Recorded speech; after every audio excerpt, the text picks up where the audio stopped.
Us Your Cave live. It is Thursday, September 9th. Hello, everybody. Good to see hands waving. This is going to be a fun show today. We have a really cool guest today. We've got Nicole Row, and fabulous bass player, and I'm really looking forward to talking with her in a moment. And by all means, folks, have any comments you want to leave on the comment section here, and we'll hope to get to them. But did I join? Hey, you did it. How are you, So, Nicole? I joined way too quickly. He wants to give an intro. Go ahead, do your intro. Oh, I'm sorry. It was all for you, though. You know, come on. We set the room up just for you. Like, in your honor, here we have a nice jazz bass over here. Thank you. The studio is beautiful.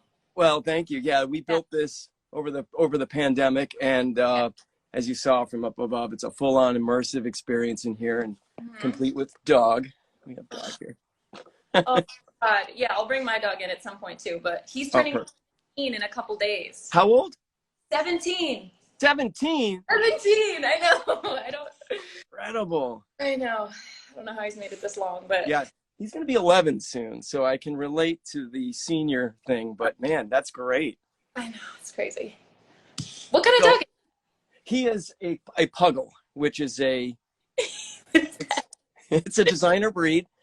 It's a mix of beagle and pug. So you get that. Nice. Goat. Say something. So anyway, how you doing? I'm good. I'm just sitting in my, I just moved. So I'm sort of like still in the process of like getting everything set up in here and, you know, getting furniture in my apartment, all this kind of stuff. So life is busy. I'm also gigging an insane amount, you know, because we're not on tour or anything right now. So I'm just trying to like keep myself entertained, honestly. Yeah. I'm just working and realizing that I need to chill a little bit. You know, didn't you think that in the beginning of the pandemic, because like everything was shut down? What am I going to do? And it seems like we all figured out how to get busy. Yeah, I know. And so you've now also relocated. So you know, this was about, you know, show us your cave to see your cave, but it's not the same one that we saw. Not even close. So as you can hear, it's very like echoey in here because it's all hardwood floors. But it's, I mean, I have way more space in here. You know, I have like my kit, all my synthesizers upright. Your Genelecs. I see my that. Genelecs, right? Yeah. Sure. And, oh, sorry, don't make you dizzy. And then, oh, yeah, just a Panic Platinum album right there, which is still in the box, which is very exciting. But, yeah.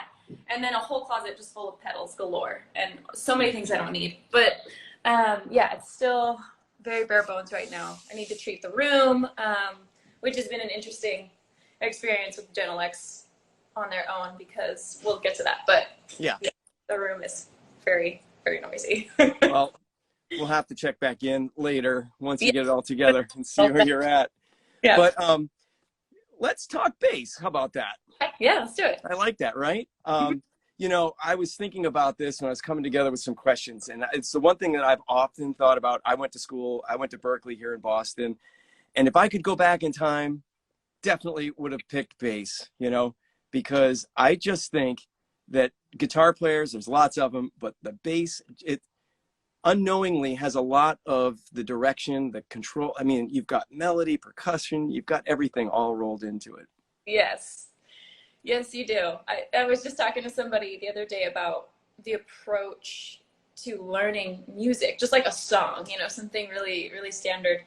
And the way I approach it has changed so much. And just like my learning experience overall playing bass of like, originally it was all just like bass line, what happens with the drums, that's it. Like really lock in, what's the feel, right? And then over time it's become more, what's the melody? You know, how does that, everything that's happening around the song and the chord structure and all that stuff. So, which is much more where my focus is now, not letting go of, you know, bass lines and groove, obviously, because that's very, yeah, it's really, you can go as in depth as you want on bass, right? Because it's not one or the other. It's like both sides. Right. right? If you want to reinterpret the chord, just put something else in the bass, right? Hey, all of a sudden the guitar player sounds like he's doing something really complicated. Yeah, right. And do you think that, you know, because you're also a singer, that was something that you did most of, right? In the beginning? When I was younger, yeah. Yeah, I was really into singing and like lyrics or something for me. Like, I feel like not a lot of my musician friends memorize lyrics, but like, you know, if somebody's like, oh, let's do this song, and I'm like, I don't know what that is, can you sing it to me? If somebody just sings me the lyrics, that's what triggers it for me. I don't really know if that's because you know, as a kid I grew up just singing. I didn't have instruments around me. Like I started playing bass so late. I don't know if that's why, but yeah, I saw that, and the thing about that is like you kind of stumbled on it. You know, unfortunately for me, I stumbled on the accordion, which, you know, that's didn't, it. but you got the right instrument. So, I'm sorry, I missed you. What did you say? I was just losing you for a minute, I think. Okay. Can you see me now? Yeah. Yeah, I think that is also a very necessary instrument. I don't anybody would say no to the accordion if they Right. hear it. Yeah. But you sort of kind of just came onto the bass, so it wasn't like something that you had initially thought like, hey, I'll play bass. No, but I think that was sort of more like I didn't know that I liked bass that much until I like happened like was playing one, and I was like, oh, this is what makes all my favorite songs, right? Is like this part of the song. Because you know, when I grew up, we weren't in a musical family at all. We didn't have instruments in the house, and my older brother and I just sort of like fell into it around the same time. Like he started playing drums, and you know, I started playing bass, and everybody was very confused as to why that was happening. But so yeah. So it was a happy accident. Right. So that was kind of your brother was sort of an inspiration to kind of move you along. We both actually were I think I was into music before he was. He was just the one who made the initiative to get an instrument. You know what I mean? Like where I was just more of obsessed with music and singing constantly and coming up with ideas. And, you know, finally somebody bought me one of those little like recorder, like, you know, I had a keyboard and then like a microphone and a little recorder things. Yeah, but I mean, there was a time, I love this story. I gotta plug in my phone with Diana. Yeah. Okay. There was a time where we went to a guitar center together, and we both like were in the drum room, and I started playing, and he got so mad that I could actually play, and he was like, "You're not allowed to play the drum." But now, now you got. And you didn't have that set up before? I couldn't. There was no space. This is glorious in here. Yeah. Yeah. So you said you've been pretty busy, like. Yeah. Playing out a lot.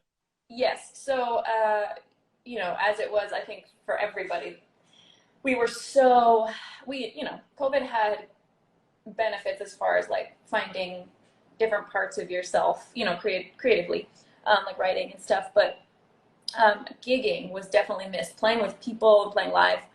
I didn't realize how not down I was, but just how much I needed it in my life. And so when I got a gig, once everything reopened, it was like, oh my God, this is like a drug. I need to do this all the time.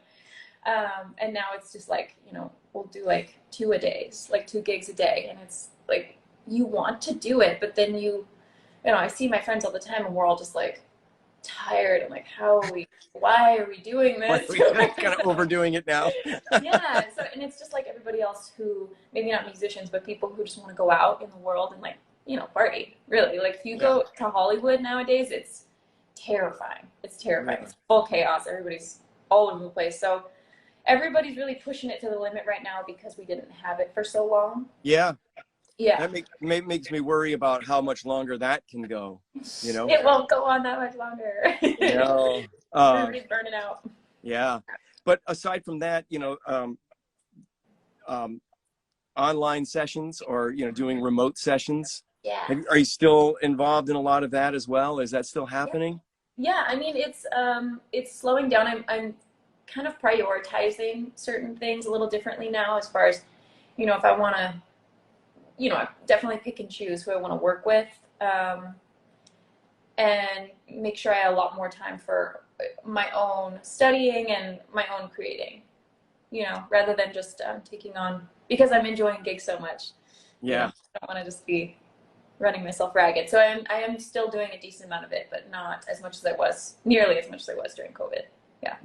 And studying, you say? So you're continuing your education? Forever. I mean, That's great. it will be an infinite thing. Yeah.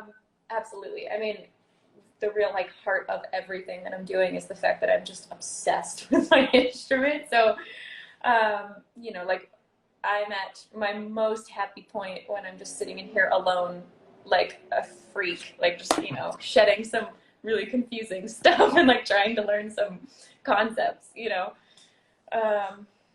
Yeah. Oh, that is awesome. And you know, do you still find yourself going back to like, you know, some of your early influences and just listening to it all over again and rediscovering a little feeling about it? Or yeah, I mean, I'll definitely, I listen to so much random stuff that people would probably not assume, you know, like of course, like, you know, I came up in like Fresno, which had like a huge hardcore community, but I loved the, like, you know, reggae and ska, and so I'll sometimes turn that on, and I come from a family of people who were really into like old country and like folk music, and so that comes on sometimes, and you know, that's where like the singing and the harmonies come from and all that stuff, and then, you know, also like the opposite side of that, like the studying stuff is more the jazz, you know, soulful R&B stuff. But then of course, like if somebody walks anywhere near where I live, they can hear me blasting something super strange in the middle of the day. Absolutely. Yeah. that's pretty cool. I gotta commend you for that, because it's great to kind of keep your, I hate when people try to pigeonhole and say, so, you know, what's your style? Like, I hate that. I hate, No. or the way I preface the question. So your influences, you know, well, what isn't an influence? That's the thing, right? It's like, it's such a tough question for me to answer. Like when people bring that up, I don't love it, right? I mean, because it's always different from like day to day of like, oh, today I'm feeling like my teenage self, you know what I mean? Or to, you know, like want to do a throwback kind of thing, just revisit that like that internal sensation of like why you liked music and where, you know, where that all came from. And you know, whereas the next day I'll be like super nerdy and like I'll want to talk about all my influences and, you know, like study, but yeah, it doesn't make the musician who they are, right? It's all of it, right? Yeah. Yeah, exactly. Because of eventually, and as a bass player would have it, that, you know, you have to be able to work with everybody. I mean, you have to, you've got to fit in with not just the drummer, but the vocalist. You can't step on that. You can't be, you know. Yeah, of course. I mean, yeah, I've learned that several ways, but yeah. Are you referring to as far as like playing wise, like the bass itself? Exactly. Yeah. Yeah. But it's all, but all of that together, you know, is what music is, right? That's how we come together. Yeah, and my friend always say to me, he says this like every day, leaving the space, right? Like music is like sound and occupying space, but it's also just as important as like the open space, which, you know, applies to everything, gigging too much, you know? Yeah, right. Taking a riff while the vocalist is trying to take a riff moment, you know, all that stuff. So, yeah, absolutely. I just need you guys to know that Taco is here. Oh, there's Taco. Mighty, look over here. Look, we've got Taco. You want to see Taco? Oh, he's too... He's Taco. Oh my god. Yeah. So that's the guy. But yeah,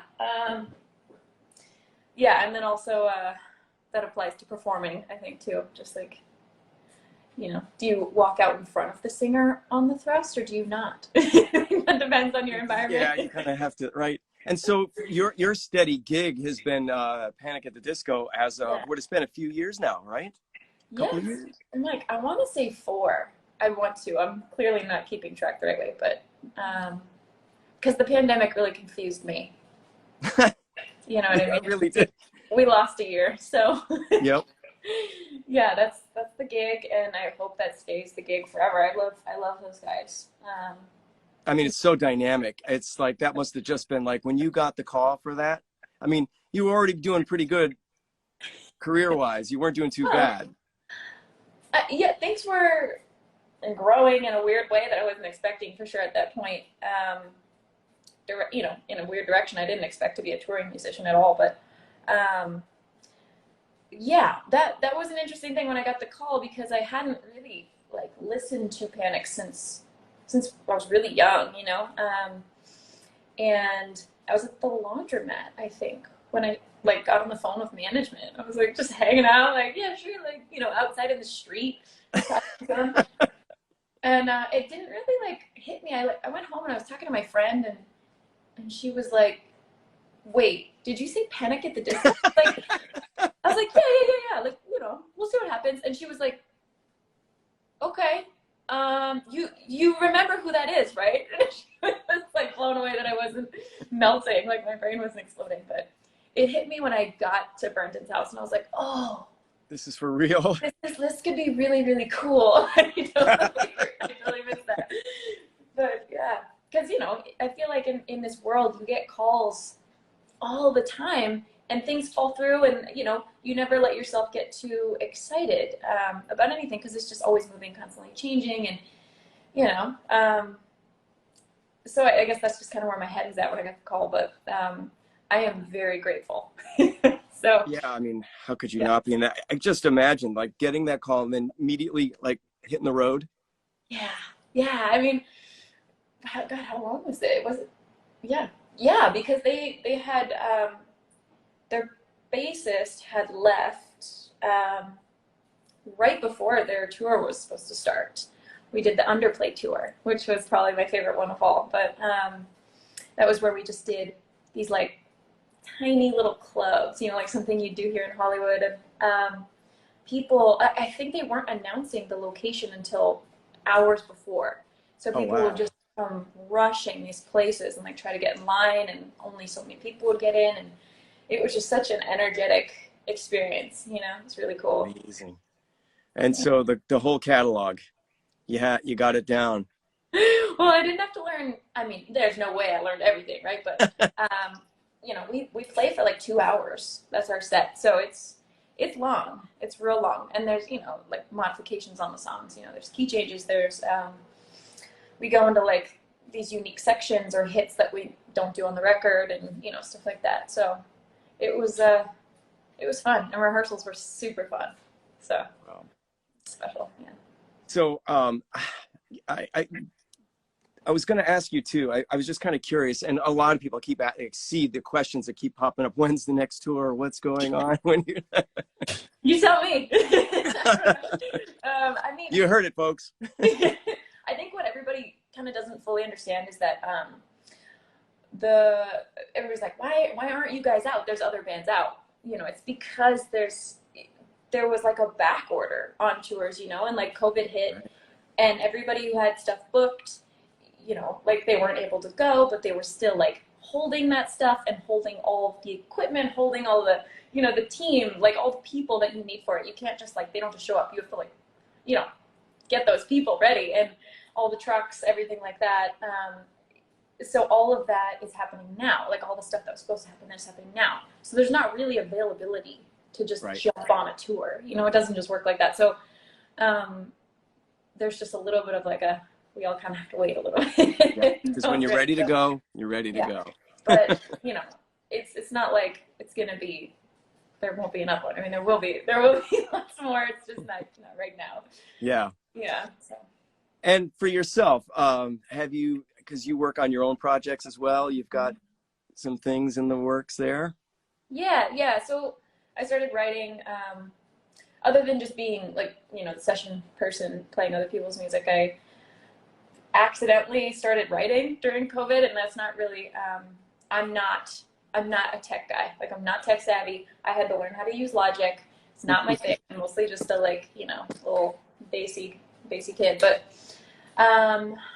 you know, with some help, I learned it all, and wrote my first song, which was Headspace, and put that out. And since then, since everything reopened, I've been slacking, but I am working on stuff, and going to be working with a producer friend of mine who's going to be helping me, you know, get some stuff together and get it like actually moving. He said to me the other night, he's like, Nicole, he was like, the bass thing is cool, but every minute that you're not doing this stuff, you're wasting your time.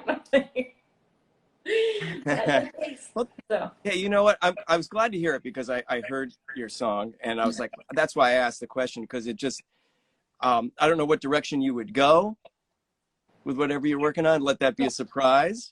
But, you know. well, I mean, that sound that you heard is definitely my vibe. You know, I love that stuff. And, you know, what was it, crickets in that song? Cricket sounds. This other stuff I'm using also has strange sounds in it, like kind of underlaid in there.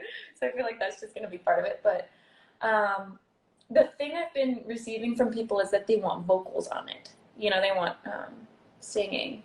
And I'm not sure why. I mean, I get that, like, that's just the standard of music, right? People like lyrics and people like vocals. Sure.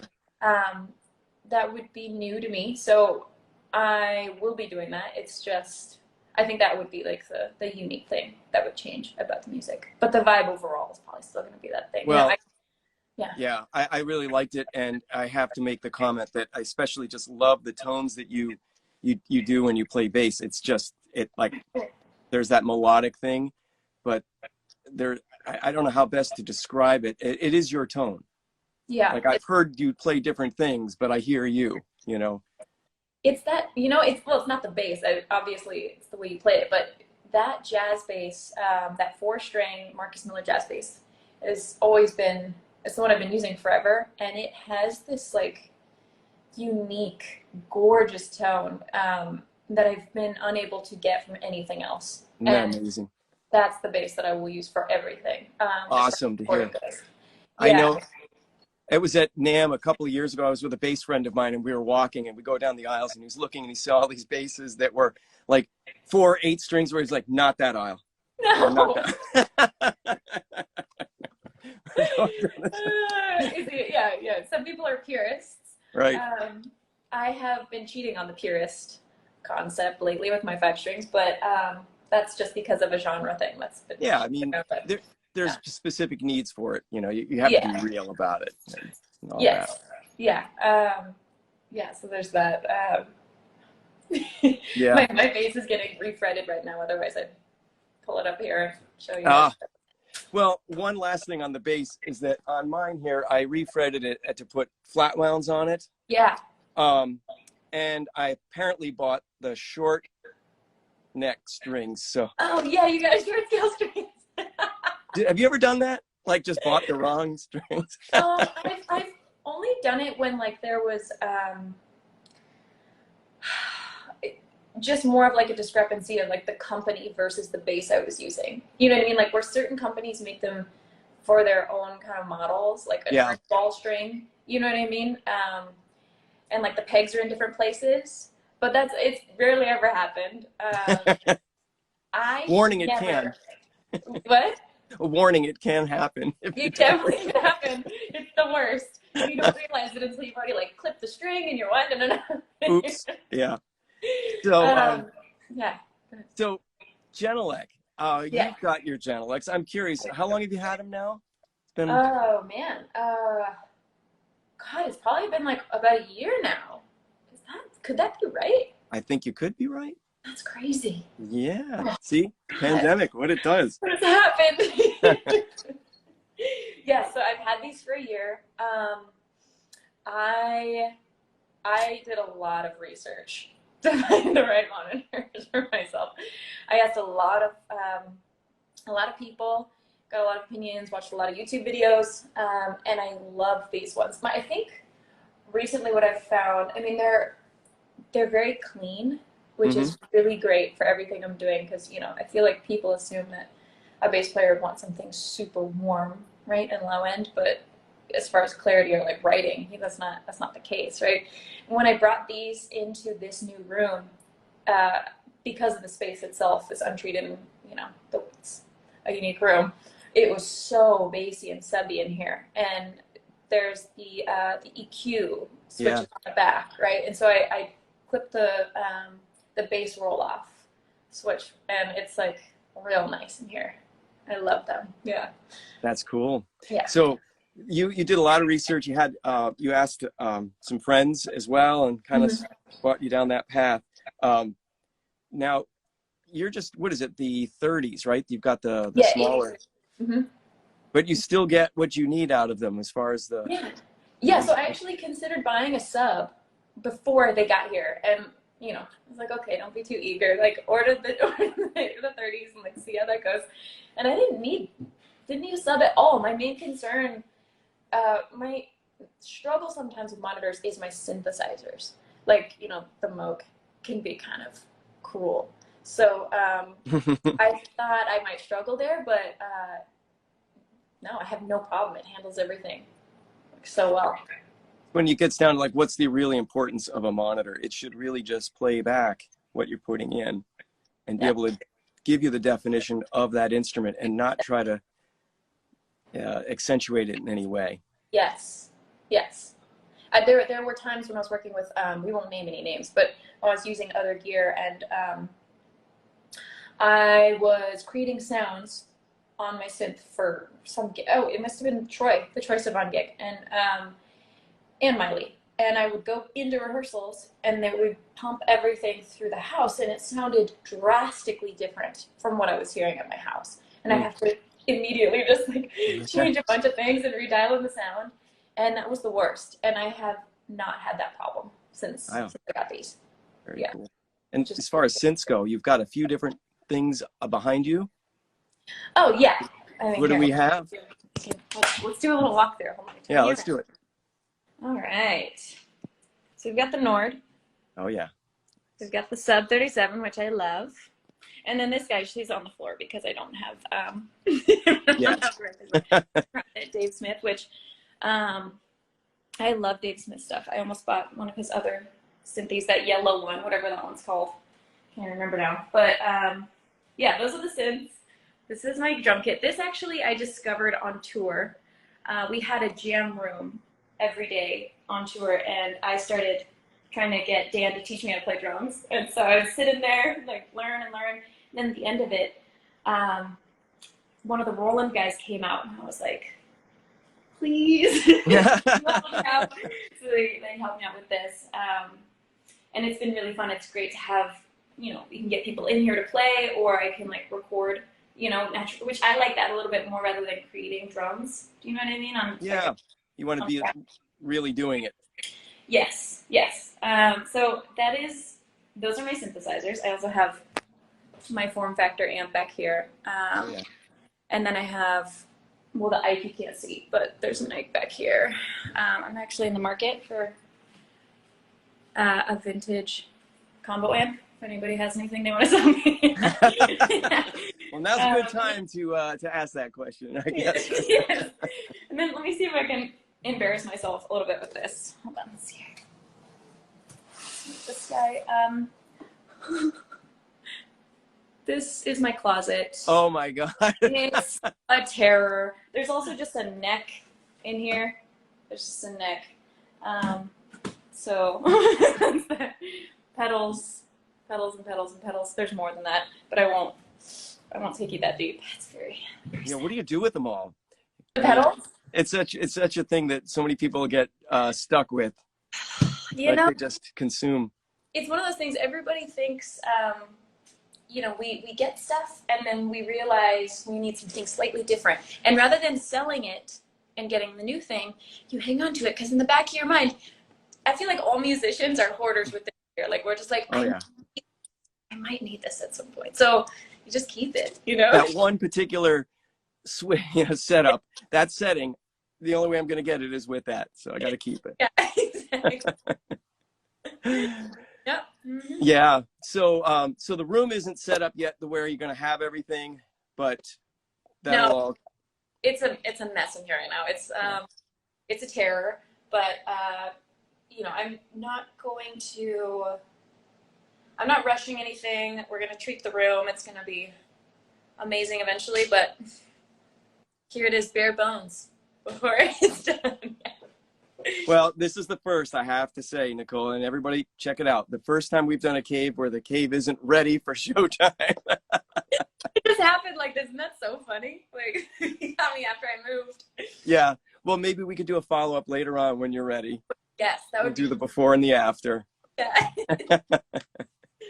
Well, Nicole, I want to thank you for coming on. It's been a pleasure to talk to you and get to know more about you and share these experiences.